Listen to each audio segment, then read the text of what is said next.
Hello, you're watching James. My name's James, you're watching me, and I'm talking about watches.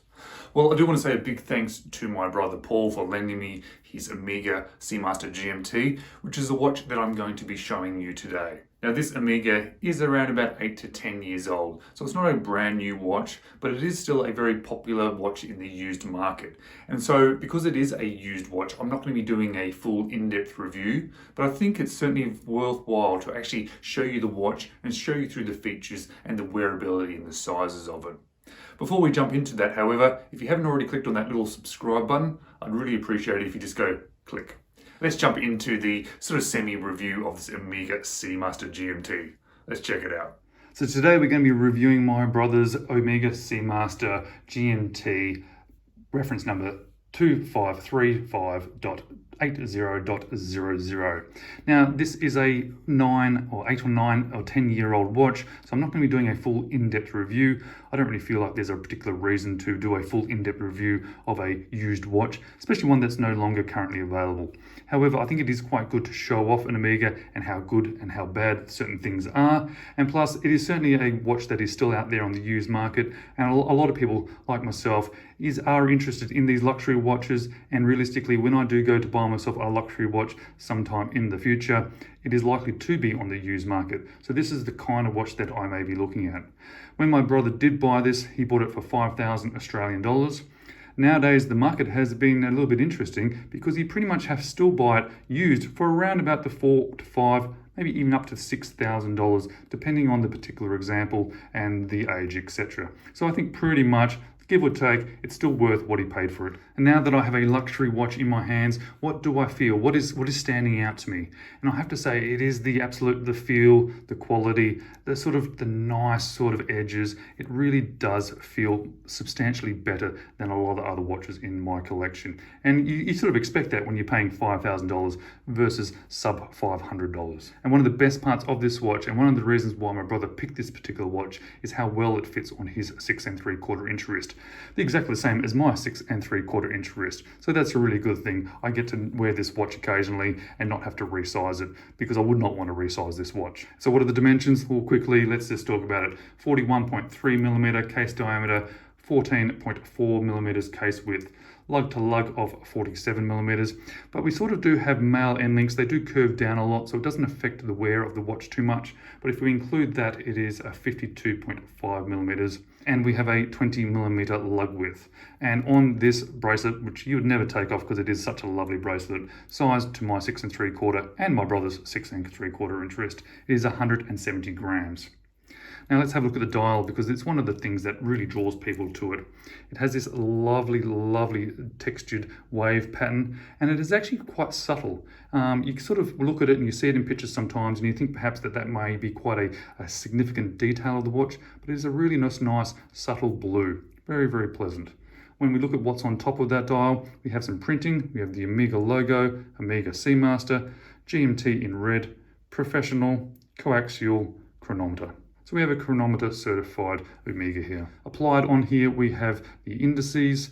They are applied really well. And this is one of the things that I think stands out about these sort of more expensive watches, and this watch in particular, that those indices aren't just sort of applied and plonked on, which is not a bad thing. These ones are applied, plonked on, but they're sort of curved and they're sort of shaped down into the dial. It sort of feels like they're sort of made to be a part of that dial, and that's particularly nice. The hands are very delicate, obviously skeletonized. We have the lume running down the shafts of that skeletonized hands, have lume on all those indices, and the lume is actually quite good. And for a watch that's approaching 10 years old, the lume is quite good. So let's show that lume for you now. As you can see, it is quite nice, it's quite bright, but it is very crisp, and that's what stands out to me about how nice this particular lume is and how the lume on a more expensive watch can be. It's not so much that it's brighter than some other cheaper watches like Seiko's, it's just that the way that it's applied, the crispness, the edges, is just done very, very, very well. Now over the top of this we have a double domed crystal, sapphire crystal obviously. It is only slightly domed. You'll see there's only a little tiny bit of dome to it. It's very nice. Obviously some anti-reflective coating. You would certainly want some anti-reflective coating when you're paying $5,000 for a watch. And it's surrounded by a particularly nice bezel. I think they've done a very good job on this. It has a very nice angled slope, which I really like when bezels slope away from the crystal there. It has an aluminium insert and it is this beautiful blue color, just stunning. The lume pip up there, it's integrated into the bezel, so it doesn't stand proud. It's actually pushed in as part of it, and I do prefer that as well. I'm not a huge fan of those lume pips that are popped on top. It has a scalloped edge, which looks very good. It does make it a little bit harder to grab onto. It doesn't give you that really great grippiness. Even though it's a GMT, it has a 120 click unidirectional bezel. It has a beautiful action. It really does. It's a very, very nice clicking, very nice feeling, but a little bit slippery. So probably as a dive watch, this is probably not the ideal bezel that we have, because underwater, especially if you're wearing gloves, it may not be the best bezel to try and use. Under here, we have a non-color matched date wheel. It is surrounded by a piece of white text. It is beveled. It is nice. I have to say though, it doesn't particularly stand out better than a lot of other watches that are much cheaper. It just has that sort of just well placed, very nice, and certainly not color matched. I guess they do that for whatever reason that they're going to do it. Inside here we have an Omega movement, and it is a particularly nice coaxial escapement movement. It has a 40-hour power reserve. Obviously it's a GMT movement, and now quite interesting, it has a particular interesting type of GMT movement. This one you can independently move the hour hand. So let me show you what we can do with it. So obviously hacking and hand winding. So the first position, we can now independently move the hour hand. However, there is no ability to independently move that GMT hand. What it actually is, when we then move it around, it is a slaved hand that is attached to this, but it's a 24-hour indicator hand. And that's why we have this text on the inside counting up to 22 and 24. So effectively we have two time zones, one being the normal hands that we've got here, and then we have a 24-hour hand. The added bonus compared to obviously some cheaper watches with these sort of movements is we can then switch a time zone as soon as we land, not that we're going traveling at the moment. It comes with a 300-meter water resistance, and it's achieved that with a screw-down crown and a screw-down helium escape valve. Both the helium escape valve and the crown are both printed with the Omega logo. Very, very nice. It's a great logo for a crown as well. The shape of it fits in very well, fairly subtle, but very pleasant. I quite like that. One of my favorite parts of Omega watches, I do like the logo. I think it just works very well in places like that crown. The case, as we would expect, is finished very, very well. And we have a number of different angles. We have a brushed surface which angles in towards the bracelet. Then we have this big chamfered edge, which also is sort of the top of the case. So it's sort of like a blend of a chamfered edge and a case top, and it's polished and it runs all the way across those guarded crown and across the top, same on the other side. We then have a brushed side of the case. It is very slim when we look at that. It's quite a nice profile of the watch.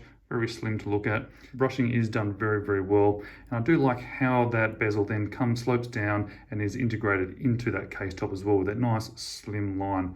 Very much fits very, very well. It then transitions onto the back of the case. We have a see-through case back, and we've got a nice display of that very nice movement. It has a lot of decoration on it. It's nice and shiny. It's very nice to look at. And the screw down case back, it looks very, very good. And it has all the features and the specifications of the watch put onto it. Now these watches, these SeaMaster watches, are known very much for a particularly nice bracelet. And let's talk about that. Firstly, solid end links have a fair bit of wiggle, I have to say. And that may have to do with the fact that this watch is getting older, and my brother wears this watch a lot. It's pretty much his daily wearing watch. So it gets a lot of wear and tear. So there is a little bit of movement there. It does have male end links, but as you can see, there's a lot of downturn there. So it really does, along with the shape of the case, really downturn and work its way onto your wrist. Now these links, I wish they were all independent links. I wish this had a heap of little links, but that's not what it appears to have, and I'm quite surprised at this sort of price range. If we look there, that's one link. And I could be wrong, but I've been playing with this for a while to try and identify this. But if you look on the back as well, I think that's just one solid link that has been designed to look like individual links. Doesn't change the wearing factor of this watch though. It does fit very nice to the wrist. It is a nice silky bracelet that conforms to your wrist beautifully. And I think that does that through a couple of different ways. The main reason I think though is just how well it's machined on the edges. those curvatures, the way that it's been done, the way it has been machined, the way that it all fits together is just silky, silky smooth. The other way I think is just the length of the bracelet link itself, just the way that it links around. If they'd been longer links, it would just feel a little bit chunky on your wrist.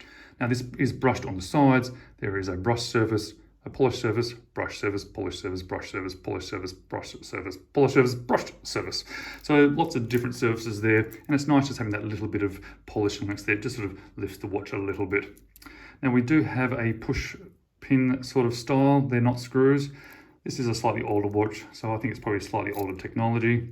One of the standout features though of this watch is the clasp as well. And it's not just the quality of the clasp, it's how it integrates into the bracelet. When you run your finger along here, there's no edge. It just sort of slopes and curves into the bracelet. And it does that with these little integrated ends onto the ends of the clasp. So it has this little extra little lug, which then fits in very well to that end lug. See how it fits together? It just means it transitions beautifully. Now, whereas most clasps, when you move your finger along here, you sort of hit an edge up onto the clasp, hit an edge, drop back down onto the bracelet. I think that's a very nice feature, and I think that should be integrated into a lot more watches because it just does feel very nice on your wrist and when you're moving around, when you're touching things. The clasp itself is actually very nice. It is brushed, it is signed with the Omega logo, Omega SeaMaster Professional, just a double pusher, very, very nice action. Apologies for it being so dirty. My brother does wear this watch. It is milled, obviously. One of the nice features, this nice fully milled clasp head as well. Very chunky, has a lot of substance there. It does feel very nice. And we have a fully milled diver's extension, which looks absolutely grotty and terrible. I'm going to tell my brother about that. So something that does interest me, being a much more expensive watch, having such a nice movement inside here, having such a nice pretty movement inside here, is to see how well it runs on the time grapher. Now, this watch is a little bit older, but it has been serviced in the last couple of years, so I am expecting the results to be fairly good. Let's check it out. So we have a nice set of figures there. And as you can see, it's vibrating at 25,200 vibrations per hour. So it's a high beat movement, but not a fully high beat movement. And I think what they've done is they've slowed the movement down very slightly to extend the power reserve. So this has a 48-hour power reserve. And I actually quite like this sort of balance between high beat and power reserve. I've got the same on my Longines. It's been slowed down to the same beat rate, but it has a 70-hour power reserve. You can see the beat error is fairly minimal. We have a nice, healthy, almost 250 degrees of amplitude, and it seems to be sitting around plus minus 3 seconds. Certainly can't complain about those figures on a watch. And how does this Omega fit on my wrist? Well, it fits beautifully.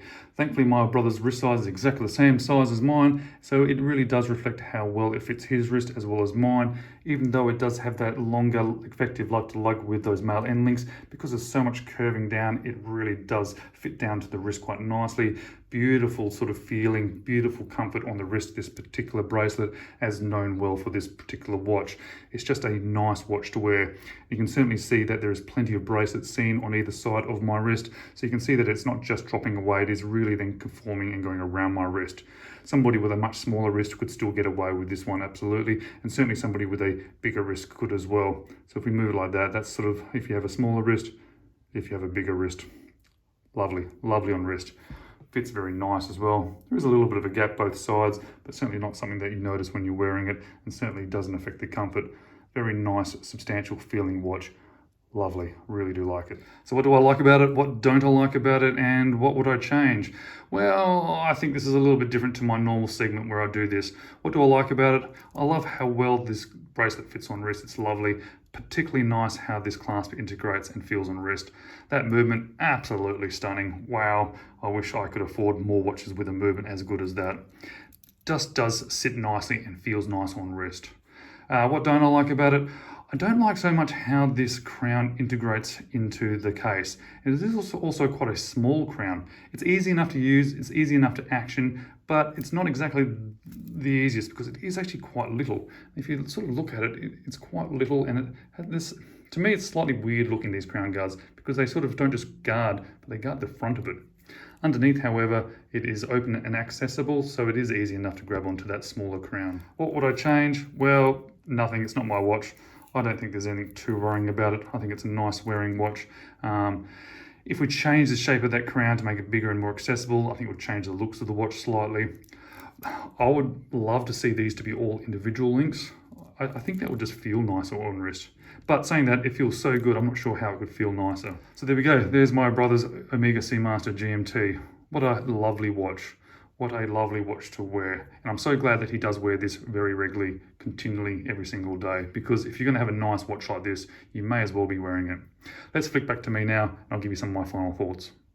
So I just want to say thanks again to my brother for lending me this watch, and I really hope that it was quite interesting to see this Omega SeaMaster and see an Omega SeaMaster that has been worn a lot. So this watch my brother has worn basically as his daily wear for almost 10 years.